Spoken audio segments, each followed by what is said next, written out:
You're not family, just the maid who married my son. Patricia's voice crackled through the phone, full of satisfaction. That settlement money belongs to a real family now.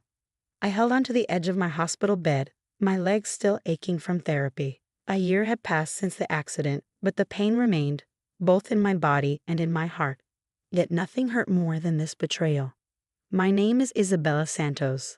I'm 29 years old, and right now, my mother-in-law is bragging about stealing the $850,000 settlement I received after a drunk driver hit me. That money was meant for my medical care, lost wages, and home adjustments. But Patricia had taken it all. You never deserved that money, she sneered. My Marcus married beneath him.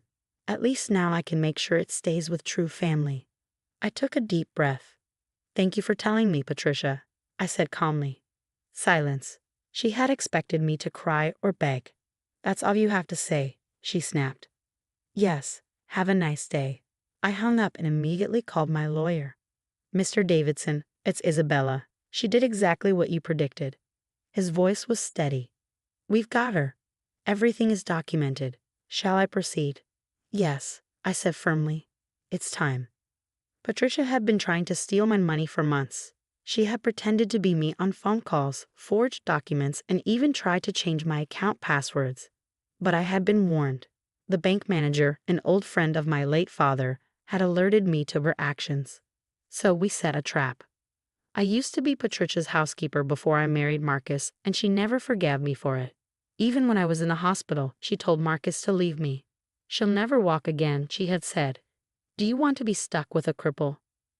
But Marcus had stayed. He helped me through surgery, therapy, and recovery. And the stronger our love grew, the more bitter Patricia became. Now, messages were flooding in from Marcus's sister, Amanda. Mom saying she took your money to buy me a house. What's going on? I didn't reply. Amanda had always sided with her mother. Let them think they had won for now. Then Marcus called. Bella, he said, his voice tense. Mom just called me. She's saying something about your settlement money. It's handled, I assured him. He was quiet for a moment, then he chuckled. She really stole it. She tried, I corrected, but now she's going to regret it. Marcus and I had planned for this. We had set up a fake account with a small amount of money, knowing Patricia would go after it.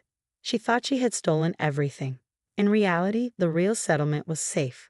And now she had walked right into a trap. I checked my email. Mr. Davidson had already sent over the evidence. Patricia's fraud was fully documented. Her own phone call admitting to the theft was the final proof we needed. Amanda texted again. Mom's throwing a big family dinner to announce my new house. Don't ruin this. I smiled. Patricia would soon be getting a very different phone call, one from the bank, about unauthorized access and legal charges.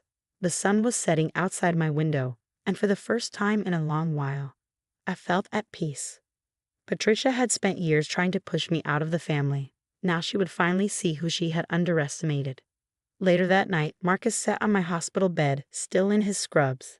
He held my hand and smirked.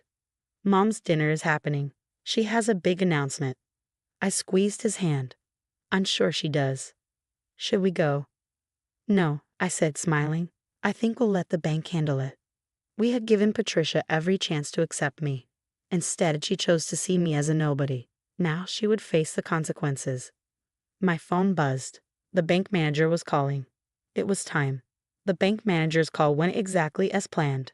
I knew what had happened from the flood of texts and voicemails I got in the next hour.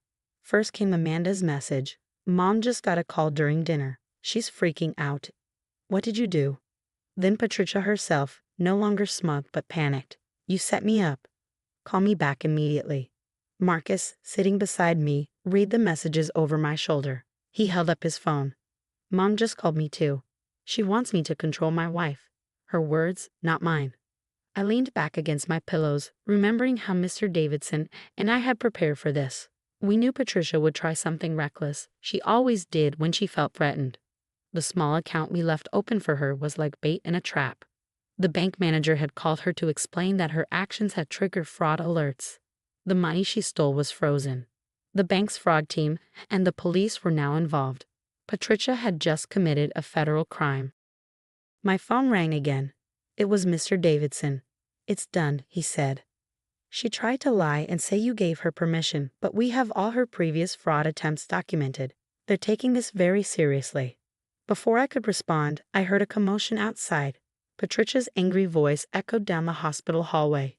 Where is she? I know she's in here. Marcus stood up, blocking the door. I'll handle this.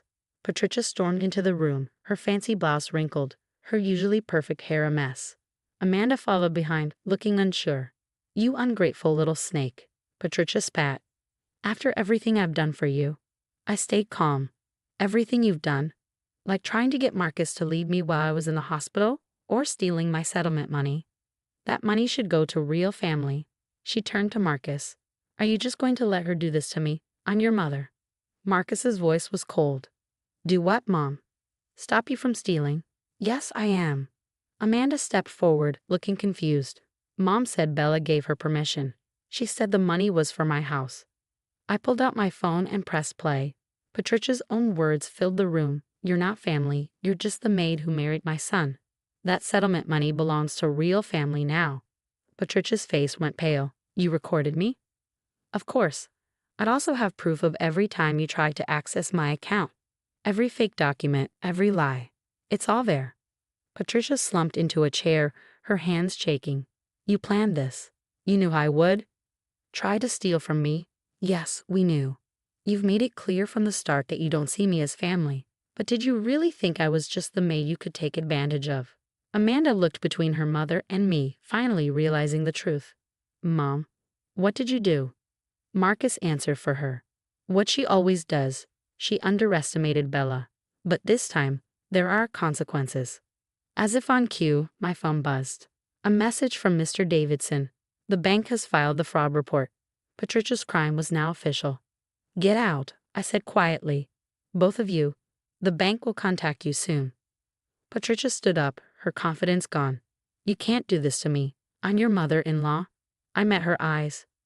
No, you're the woman who tried to steal from me while I was recovering from an accident that nearly killed me. Now leave before I call security. As they walked out, Amanda hesitated in the doorway. I had to know. Yes, you did, I said. You just ignored it. After they were gone, Marcus sat beside me, taking my hand. You okay? I nodded, feeling relieved.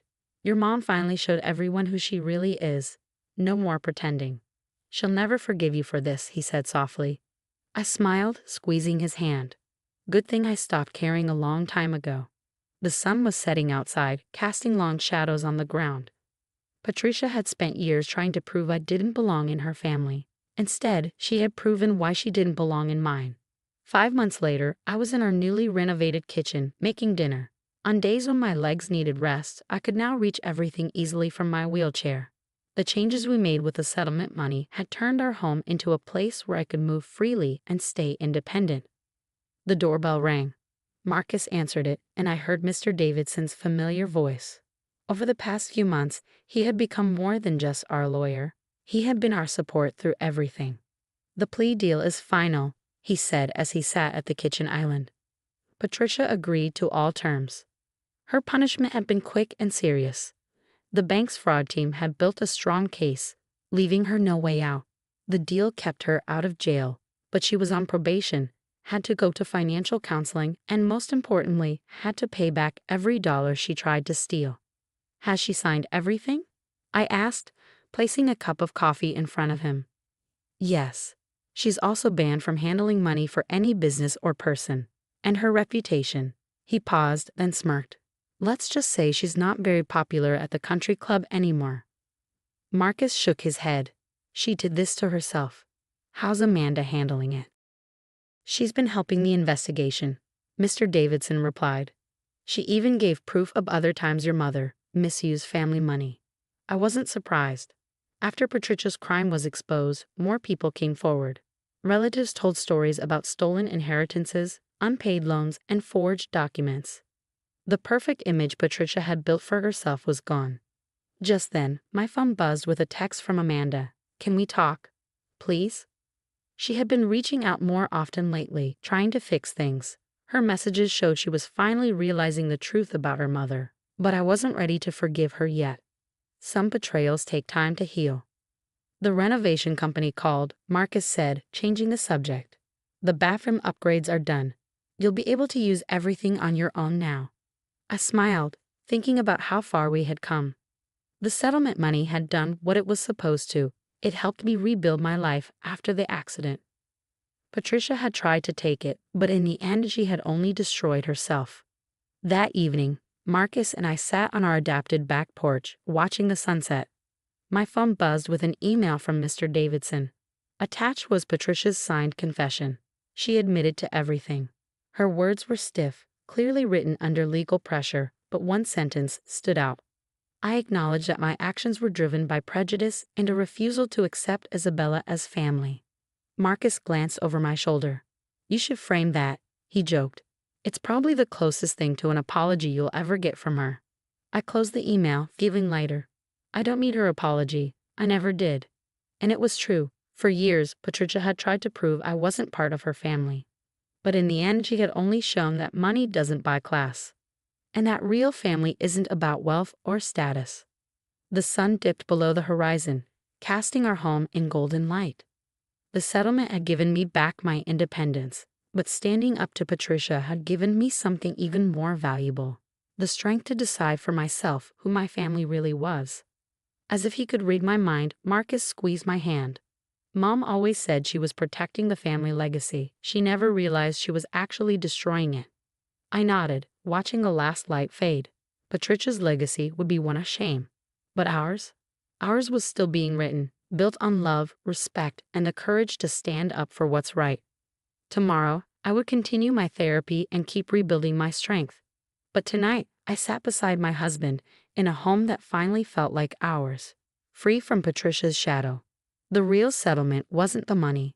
It was the peace of knowing she could never control my life again. And that was worth more than anything she had ever tried to steal.